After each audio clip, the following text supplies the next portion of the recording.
I am speechless about this game.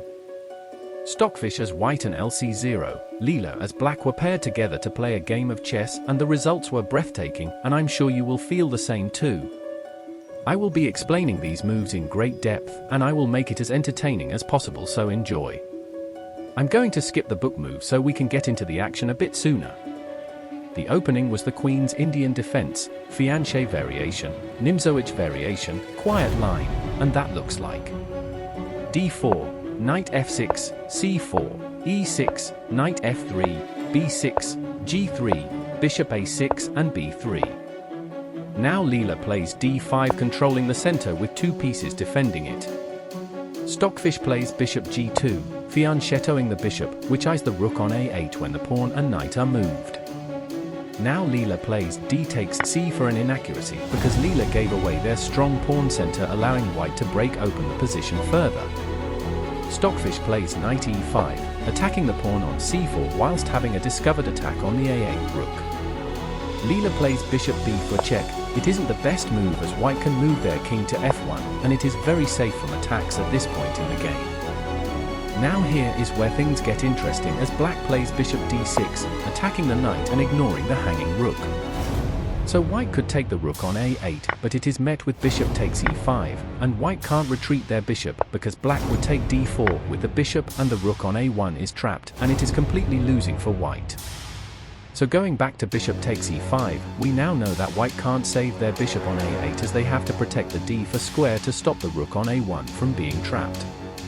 So the solution to that is to play e3, and black plays c6, making the bishop inevitably be taken later on. So going back to bishop d6, we now know that white can take the rook on a8 for the cost of a knight and a bishop, so it's not worth it. So instead of letting the knight hang, white can play the brilliant move, knight takes f7, sacrificing the knight. As it was going to be taken anyway, white might as well get some material for it, and after the same sequence of moves the material is evened and the position is fully drawing. But Stockfish didn't go to this line of play, but going back to bishop d6, Stockfish played knight takes c4, evading the threat of the bishop whilst having some control over Leela's position. Now Leela plays the great move, knight to d5, blocking the lingering threat of bishop takes a8, and in response Stockfish plays bishop b2, fianchettoing the other bishop with a side to Leela's king side. Leela plays knight c6, developing a knight, and Stockfish plays h4, playing aggressive and starting a kingside attack even though Stockfish's king is on the same side as the attack, therefore it's a double-edged blade. Now Leela plays f5, stopping any g-pawn advances, so Stockfish's h-pawn will remain aided by another pawn. Now Stockfish plays knight b to d2, connecting the rook and the queen, and the knight has potential to come to the kingside for attacking later. Leela castles and Stockfish plays king g1. Leela plays b for attacking the knight, and the threatened knight takes the bishop on d6, and the knight is taken with the pawn. Stockfish plays e4, trying to remove the pawn on f5 from stopping white's g-pawn from aiding the h-pawn on the attack of the king side. Leela accepts and the pawns are traded. Leela plays queen to d7 and Stockfish plays knight to g5, taking a stance on the king side and trying to control Leela. But it can be simply removed by h5, right? Wrong. Because in this position, Stockfish plays brilliant move number 1. Queen g4, sacrificing the knight. If Leela takes the knight, it is a mistake because Stockfish plays the great move, bishop takes d5, and you can't take the bishop because Leela would hang their queen and would be losing completely. So going back to bishop takes d5, we now know that you can't take the bishop. So instead the best move is bishop to c8, and now the threat of taking the bishop on d5 is now re-established, so Stockfish would play bishop g2, and whatever black plays white would play pawn takes g5, with a discovered attack on the exposed kingside with the rook on h1, and it is losing badly for black. So going back to queen g4, we now know that Leela can't take the knight. Instead Leela plays rook to f5, the best move. And now you are about to witness more destructive play by Stockfish. In this position, Stockfish plays brilliant move number 2 with the subtle rook e1, sacrificing the knight again. Now when Leela takes the knight, Stockfish would play the next brilliant move, queen takes f5, sacrificing the queen, brilliant move number 3. When the queen is taken, white would take the hanging knight on d5 with check, and Leela would play king h7. Stockfish plays aggressive and plays bishop e6, attacking the queen, and Leela retreats their queen to c7, the best move, therefore leaving the f5 pawn to be taken with check from the bishop, and black blocks with g6. But the rook on h1 gets activated after pawn takes g5, with a discovered attack on the king with the rook on h1, and the king goes to g7, and white is throwing checks everywhere after d5 discovered attack with the bishop on b2, Leela blocks by playing knight e5. And now you are about to witness more crushing play by Stockfish. In this position, Stockfish plays brilliant move number 4, rook h6, sacrificing the bishop. If black takes, which is the best move, it leads to brilliant move number 5. In this position, Stockfish plays the brilliant move, rook takes d6, sacrificing the rook, and when it is taken, which is the best move, white plays bishop takes e5 check, forking the king and the queen is traded for the bishop, and the position is fully drawing with 3 pawns for white for a bishop. So going all the way back to the subtle rook e1 sacrifice, we now know why Leela can't take the knight. Leela plays knight f6 attacking the queen, and the queen moves away to e2. So why can't black take the knight now? Well, after pawn takes knight, Stockfish plays bishop takes c6, Leela takes back with the queen, and Stockfish plays queen takes e6 check. Black shelters their king on h8, and white plays d5, which attacks the queen, but black takes the pawn with the queen as it is defended by the rook, but now white plays pawn takes g5 discovered check from the rook on h1, and black has only one move to play to barely stay in the game, which is queen takes h1, stopping the h1 rook from cornering the king on h8 further, and it is 6 points up on the evaluation bar for white, and Leela would have lost, and if you thought you could block the check with knight h7.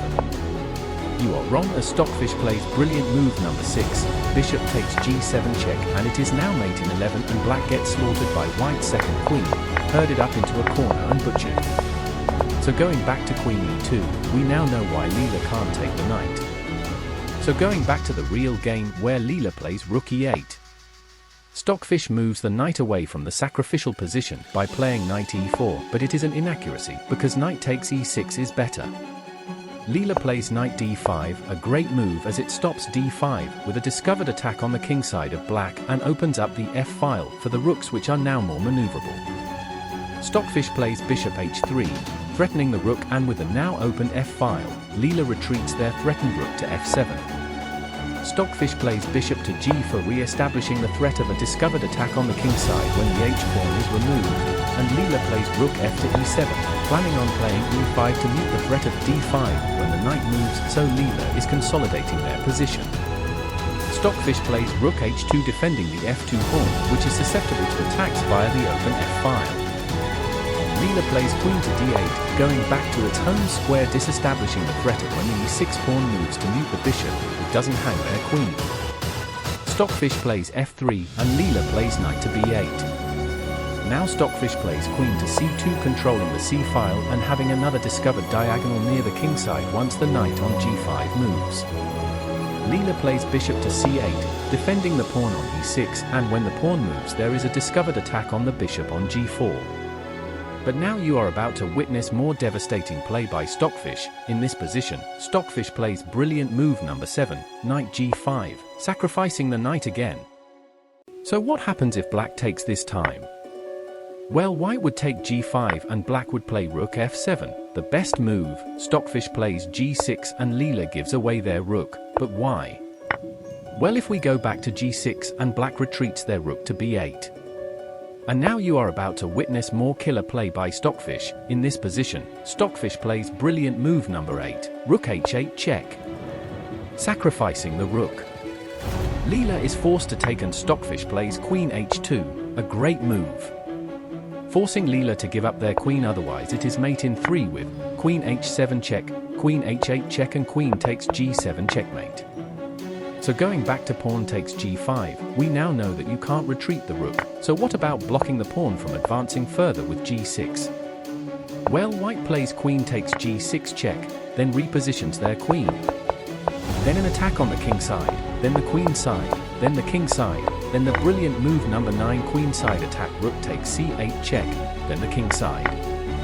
And now Leela is forced to take the bishop in exchange for her queen, as all other moves are worse, and Stockfish is 10 points up on the evaluation bar and is completely winning. So going back to knight g5, we now know the sheer superiority of Stockfish sacrifices.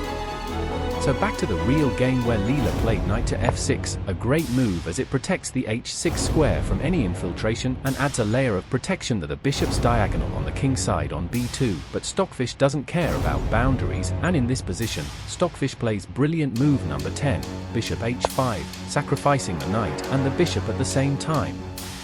So if Leela takes the knight, it is a mistake because when the pawn is recaptured, black's rook is threatened by the bishop on h5, so black moves it to f8, but the knight hangs, and white plays bishop g6, trying to asphyxiate Leela's king, and it is lost for black. So going back to the bishop and knight sacrifice, we now know that Leela can't take the knight. But what about the bishop?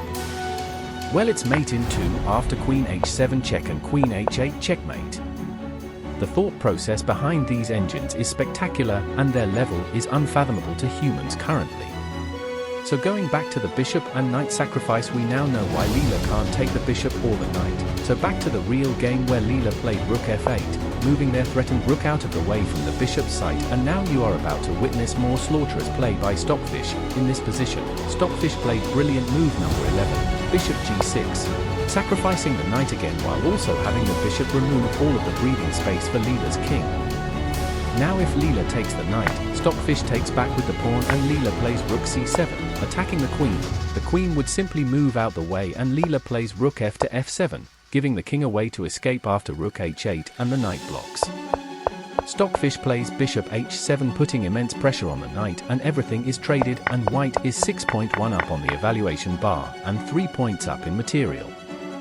So going back to bishop g6, we now know that Leela can't take the knight, so instead black plays knight to a6. And the brilliancy doesn't end after Stockfish plays brilliant move number 12, 13, 14 and 15. The knight is untouchable. Now after bishop a6 by Leela, Stockfish finally moves the sacrificial knight to h7, blockading the king in and threatening the rook on f8.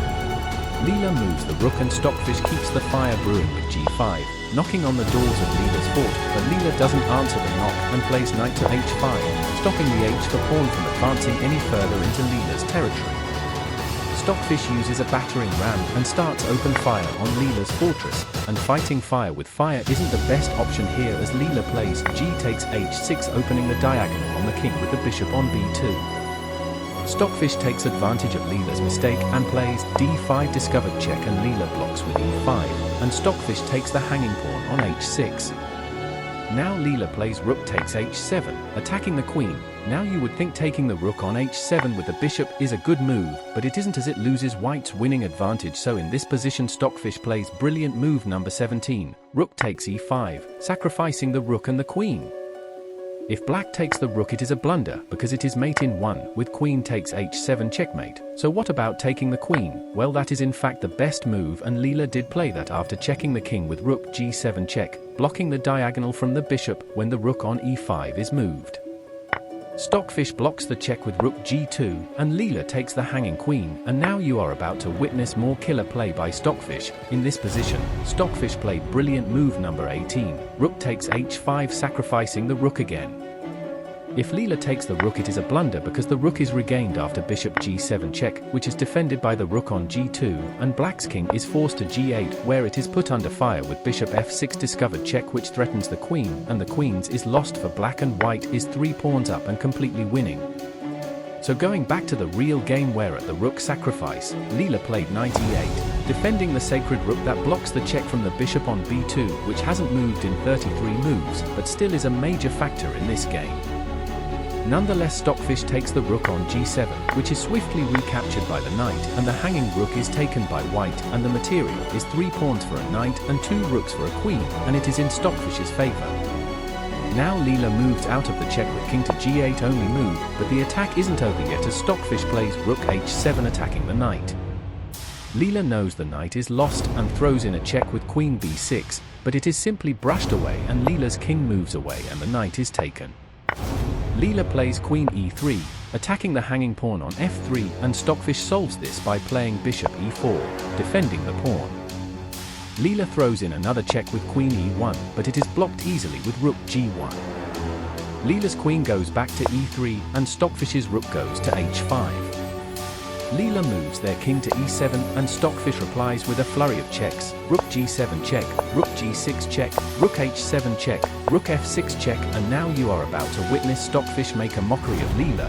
In this position, Stockfish plays brilliant move 19, rook e5. But hold on. Where's the sacrifice?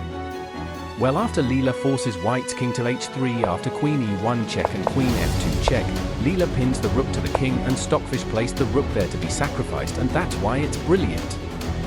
Stockfish plays rook c7, threatening the bishop. Leela throws in another check, stalling from the inevitability of Stockfish winning, and the king goes to g4. The rook is taken and the bishop is taken with the pawn.